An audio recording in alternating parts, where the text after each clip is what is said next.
Assalamualaikum warahmatullahi wabarakatuh. Perkenalkan, kami dari kelompok Si Jovita. Nah, sebelum masuk ke materi, saya akan memperkenalkan siapa-siapa aja animasi yang ada di dalam video ini. Yang pertama, ada Dwi Kinanti Ayunda. Yang kedua, ada Alwi Jen Faroki. Yang ketiga, ada Apradina Marwani. Yang keempat, ada Nadia Bella Amanda. Dan yang terakhir, ada Nurul Hikmah Siagia. Nah, pada materi pertama ini, mari kita simak bersama mengenai konsep dasar dari Si Jovita. Perlu teman-teman ketahui bahwa Si Jovita adalah tumbuhan yang berkembang biak dengan membelah diri. Nah, ciri-cirinya yaitu tumbuhan ini hanya terdiri atas sebuah sel saja. Dan tumbuhan belah ini dianggap juga sebagai kelompok tumbuhan dengan tingkat perkembangan filognetik yang paling rendah. Pada Si Jovita ini diklasifikasikan dalam dua kelas, yaitu yang pertama ada bakteria dan yang kedua ada Cyanophyceae atau ganggang hijau biru. Kelas bakteria merupakan kelompok hidup yang bersel tunggal. Ukuran tubuhnya itu 1 mikron dan bentuknya ada yang bulat, batang, dan juga spiral. Pada kelas bakteria ini, reproduksinya terjadi ada dua. Yang pertama, reproduksi seksual dan aseksual. Reproduksi aseksual pada bakteri terdiri dari 3 cara. Yang pertama, pembelahan binar melintang terjadi setelah dinding sel melintang. Maka, sebuah sel tunggal membelah menjadi 2 sel. Nah, masing-masing dari sel baru disebut dengan sel anak. Dan ada proses pembelahan sel ini mengakibatkan terbentuknya 2 organisme baru. Yang kedua, pertumbuhan tunas. Untuk metode pertumbuhan tunas, pada sel bakteri reproduksi dimulai dengan tumbuh dan berkembangnya sebuah tongkolan kecil pada salah satu ujung sel. Tunas ini mereplikasi genom, tumbuhan membesar menjadi sel anakan dan pada akhirnya memisahkan diri dari sel induknya untuk menjadi bakteri. Ketiga, pada proses fragmentasi terjadi ketika protoplasma bakteri mengalami kompartementalisasi membentuk gonidia. Setelah kondisi lingkungan mulai menguntungkan, gonidia ini kemudian menjadi bakteri baru dengan replikasi genom pada setiap fragmennya. Kemudian, reproduksi aseksual pada bakteri. Pertama, ada konjugasi. Konjugasi adalah pemindahan materi gen dan suatu sel bakteri ke sel bakteri lain secara langsung melalui jembatan konjugasi. Mula-mula, kedua sel bakteri berdekatan, kemudian membentuk tonjolan atau struktur jembatan yang menghubungkan kedua sel tersebut. Transfer kromosom maupun transfer plasmid akan terjadi melalui jembatan konjugasi. Sel yang mengandung bakteri gen rekombinan kemudian memisah dan terbentuklah 2 sel bakteri dengan sifat baru. Yang kedua ada transaksi.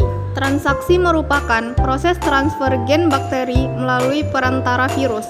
Nah, virus yang menyerang bakteri disebut dengan fage. Fage virulen adalah fage yang dengan segera lisis dan mematikan inangnya. Sedangkan fage temperate adalah hidup di dalam inangnya dalam waktu tertentu tanpa mematikannya. Profage adalah fage yang DNA-nya terintegrasi atau bergabung dengan kromosom inang. Fage yang dapat melakukan transduksi sehingga menyebabkan rekombinasi adalah fage temperat. Hal tersebut dikarenakan fage temperat dapat membuat bakteri tetap hidup sebagai bakteri lisogenik atau sebagai profage. Fage virulen tidak dapat menjadi profage karena selalu lisis. Yang ketiga, ada proses transformasi. Proses transformasi berlangsung dalam beberapa tahap, yaitu tahap pertama di mana molekul DNA rantai ganda berikatan pada reseptor yang terdapat di permukaan sel. Perikatan ini bersifat reversible.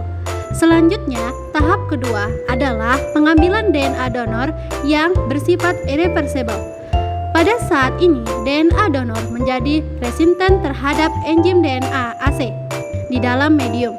Kemudian, tahap ketiga yakni konversi molekul DNA donor yang berupa rantai ganda menjadi molekul rantai tunggal melalui degradasi nukleotida terhadap salah satu rantai.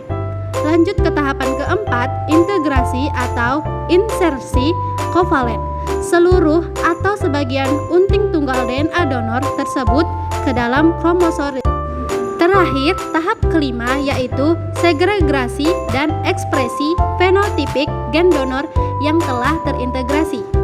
Selanjutnya ada reproduksi pada Cyanophyceae. Nah, pada Cyanophyceae ini terdapat beberapa reproduksi. Yang pertama, pembelahan biner. Pembelahan biner dapat terjadi pada Cyanobacteria uniseluler maupun multiseluler yang berbentuk filamen atau benang.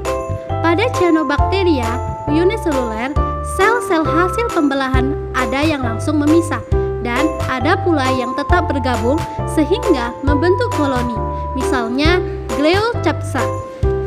Sel-sel hasil pembelahan pada Cyanobacteria yang berbentuk filamen menyebabkan filamen menjadi bertambah panjang. Yang kedua, fragmentasi. Fragmentasi adalah pemutusan sebagian tubuh organisme. Bagian tubuh yang terlepas akan tumbuh menjadi individu baru.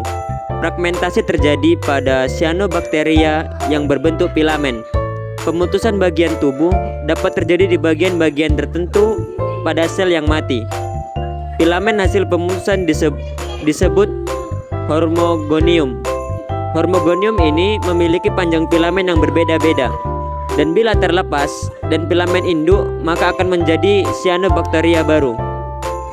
Yang ketiga, pembentukan endospora. Pembentukan endospora terjadi bila kondisi lingkungan kurang menguntungkan, misalnya pada kondisi kekeringan. Sel yang mengandung endospora ini disebut akinet.